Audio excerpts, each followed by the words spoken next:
This changes everything for the Milwaukee Bucks as a report has dropped, a shocking one from Shams, revealing that Bobby Portis is suspended for the next whole lot of games. We're going to break down the exact suspension as well as discuss some new details that have dropped surrounding the suspension, revealing the truth behind why Bobby Portis is going to miss the next 25 games with the Milwaukee Bucks. And this changes the outlook of not only the next week, the next 2 weeks, but the rest of the season. So stay tuned for all that in this episode, folks. But before we get into it, if you're a part of the percentage you aren't subscribed to the channel, this is the place to be for Bucks content. Your guys' support has been fantastic and back to uploading consistently now. Bit of a break there. So apologies for that, but we're back. So if you want to, make sure to hit the subscribe button for daily Bucks content going forward. But ladies and gentlemen, there's a lot to go over today. Now, obviously, it is a crazy day in Bucks land. I woke up and I didn't expect to see this piece of news drop, and it is, of course, surrounding Bobby Portis Jr., who, whether you like him or you hate him, he is a decent basketball player that has provided value to this team, and now he is not going to be able to provide value to the team anymore. You can see this here. Bucks forward Bobby Portis represents ESPN. He is serving a 25-game suspension, which is going to bring him almost to the end of the season. And he unintentionally took a pain medication, thinking he was taking pain medication called Toradol. Instead, he took Tramadol, which, fair enough. We'll dive into the exact report about the reason behind him taking these meds, all these different things. But what really matters here now is that he is going to be suspended for the next 25 games. He's going to miss the next, I was going to say handful of games. He's missing a lot of games for the foreseeable future here. And quite frankly, this is devastating because the Bucks finally were healthy. They were starting to get somewhat of a rhythm. The key out of the All-Star break was going to be getting a rhythm with each other, whether that be Dame, Giannis, of course, in this case, Bobby Portis, all these different guys. They needed to get in rhythm with one another, and Bobby Portis is crucial off the bench. And I've been a big Bobby Portis hater, but at the end of the day, he provides value off the bench as a scorer and a rebounder, and beyond that, he is going to, he would help this team a ton. You can see this here. I am devastated for Bobby right now because he made an honest mistake, and the ramifications of it are incredibly significant. And this is just devastating. You see this here from Nathan Marzion. This actually sucks because the Bucks need reps. They were just getting healthy, and we're going to have 2 months to figure out roles, rotations, etc. Now, when Bobby comes back, they'll have 4 games before the playoffs. So let's look at it from the sense of how much this actually impacts the team, because we'll get into the details of the suspension in a minute here. As it pertains to the Milwaukee Bucks, even just A, making the playoffs, and B, hopefully having some sort of semblance of normality when it comes to rotations, that's all thrown out the window now, especially when it comes to the bench, because they had 2 months. They were getting healthy. You have AJ Green, Gary Trent Jr., Damian Lillard, of course, Kyle Kuzma, right? You don't have Chris Middleton anymore, so the bench is thinned out a little bit because Chris Middleton was rocking the bench for a while. And just like that now, you're at a point where you will have 4 games left for Bobby Portis to help figure out the role. And regarding backup big men, they're going to have to look at the buyout market. They're going to have to figure out something because now their backup big man, which we'll dive into here, is very interesting. Bobby Portis this year was averaging 13 points and 8 rebounds. He is having a fantastic year. Yes, he's a very bad defender, very poor defender. But for this Milwaukee Bucks team, 29 years old, he started 7 games. He was a crucial part of the bench. He's shooting 36% from 3, a bit down from last year, but his role was evident. Now, whether you thought he was a huge positive to this team or not, there's been a lot of rumblings about him getting traded at the prior trade deadline that we just, passed a few weeks ago.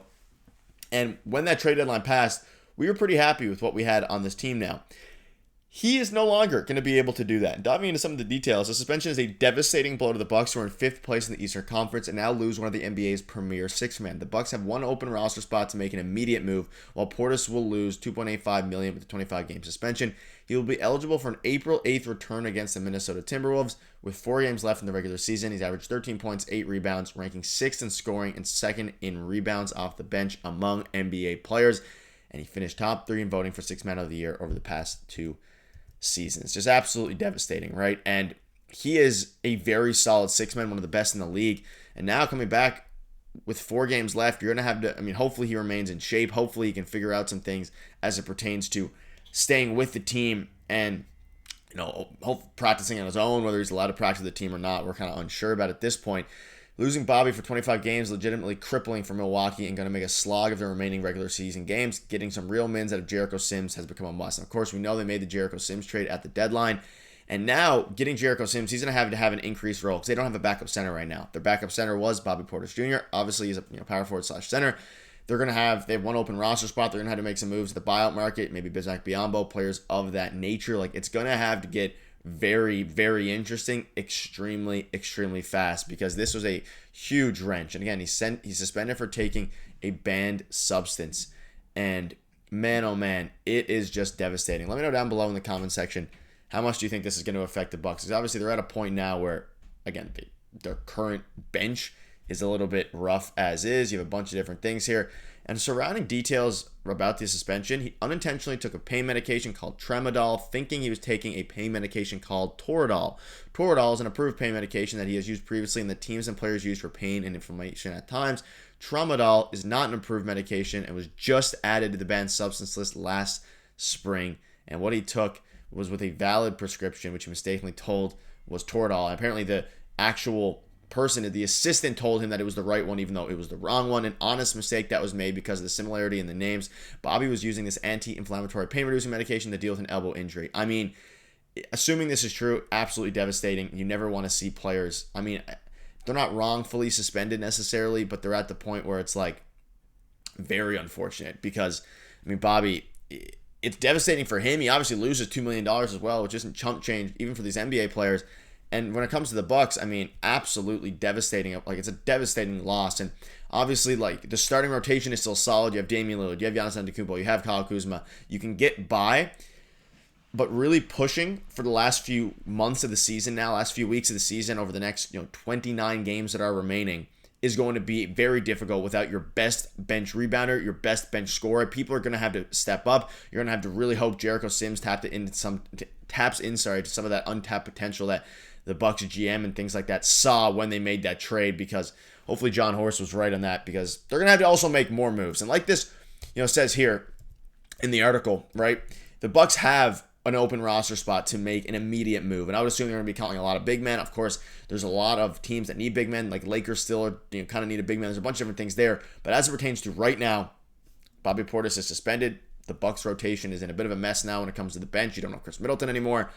And it's going to be very crucial for players to step up, to figure it out. And hopefully it just brings them together. But man, oh man, figuring out roles without your best sixth man is going to be interesting. Gary Trent Jr. is going to have to step up. AJ Green's going to have to step up. Everybody is going to have to step up in absence of Bobby Portis. Let me know down below what your thoughts are, especially about the fact that, again, it seems that he unintentionally took the medication. Obviously, with the NBA, you kind of have to have set rules. You can't bend them for anybody. So the suspension is not going to get lifted. But man, oh man, 25 games is a ton. And it's just absolutely devastating for the Milwaukee Bucks, and it changes everything. So let me know down below what your thoughts are on that. We're going to keep you up to date with all the latest Bucks news. So make sure to hit that subscribe button. Thank you guys for watching. And let me know what your thoughts are on this suspension and how it will impact the Bucks going forward. Cheers.